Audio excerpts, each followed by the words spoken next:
Hi, and welcome to Keeping the Vows. I'm Mitch Moser, and I'll be your host. I've been married for 37 years. I've been a pastor for 30 years and a counselor for 30 years. One of the things that I found out is when people come in for counseling, oftentimes they just want to work on the symptom of the problem, not really the problem, but they just want to work on a little bit of it. Well, then they come back later because there's another symptom and another and another. But what I want to talk to you about was when I was a kid, I farmed, and we used to spray the weeds in the fence row, and it would sometimes just burn the leaves off of them, and then the plant would come right back and grow again.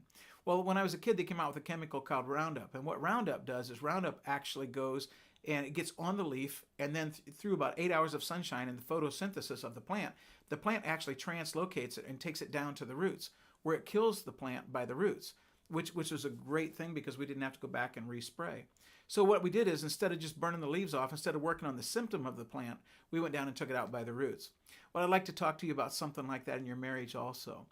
Years ago, I was away from my family one night. I was at church and I was counseling a couple on their marriage.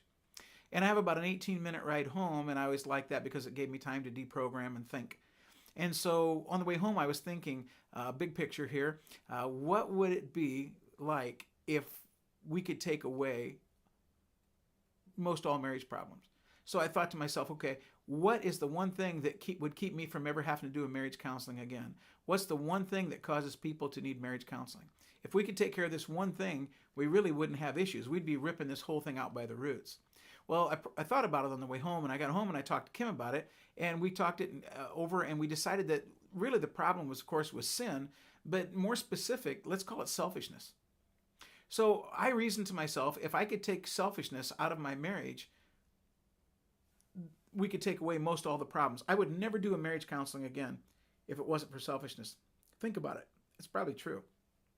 So what we decided to do was we decided to take years and we decided to commit ourselves to trying to crucify selfishness in our marriage. Now I need to explain something to you. Kim and I aren't any better matched than anybody else. I have my shortcomings just like anybody else. I do not have it all together. I looked in the mirror recently, and perfection is not in my immediate future, okay? I do not have it all together. But what we decided to do was we'd each work on our own sin. So I didn't go to Kim and say, hey, you need to work on your sin. I said, Mitch, you need to work on yours.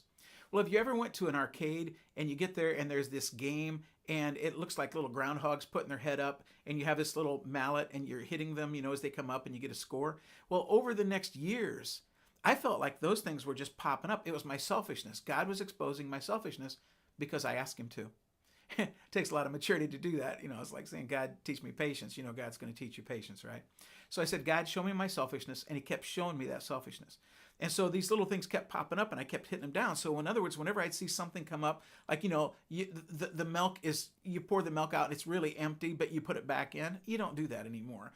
You actually pick your clothes up off the floor. You actually listen to your wife and you repeat back what she says so that she knows that you care, and that's golden to a woman.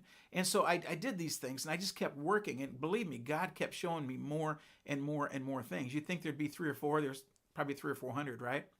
But it was good because it was a journey. And so what we have now is a marriage that after maybe 15 years, we started this. So now we have another 22 years in where we've actually been practicing this. And it's really paid great dividends. So what I want to encourage you in as we go through this marriage thing together and we learn together is that you consider going down and ripping things out by the roots too. You don't just come and say, well, I have a problem with this one thing, but you go, wait a minute, what if I could make my marriage better? Our marriage is a legacy. And it's something, we think of a legacy where you leave behind money or possessions. But actually in a legacy, you leave behind a lot more than that. So Kim and I, by leaving behind our marriage legacy to our kids, we're leaving behind a good example to them. And really that's important. Our children aren't gonna learn what we say, but they're gonna learn what we do. They're gonna practice what we do. And it's kind of a scary thought. But now we're starting to enjoy the legacy of that as our kids come to us and thank us for staying together, thank us for having a good marriage, thank us for teaching them what they know.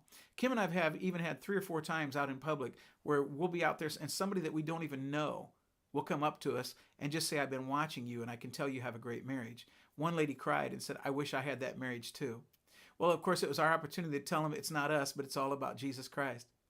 Now, you might think what I'm saying isn't real and that what we're saying can't really happen. But trust me, it can. It really can happen. And it really can be better than you thought. Marriage today, after 37 years, is so much better than I ever dreamed it could be. So the big picture, think about it. Crucifying selfishness. One of the things we'll be talking about, it'll be one of the themes as we go throughout our studies together. Remember that I hope you can learn something from me, and I know that I can learn from you. So be sure to get back with me and comment, ask questions. I'll be glad to answer those on Question Friday. And look forward to seeing you next time. Bye now.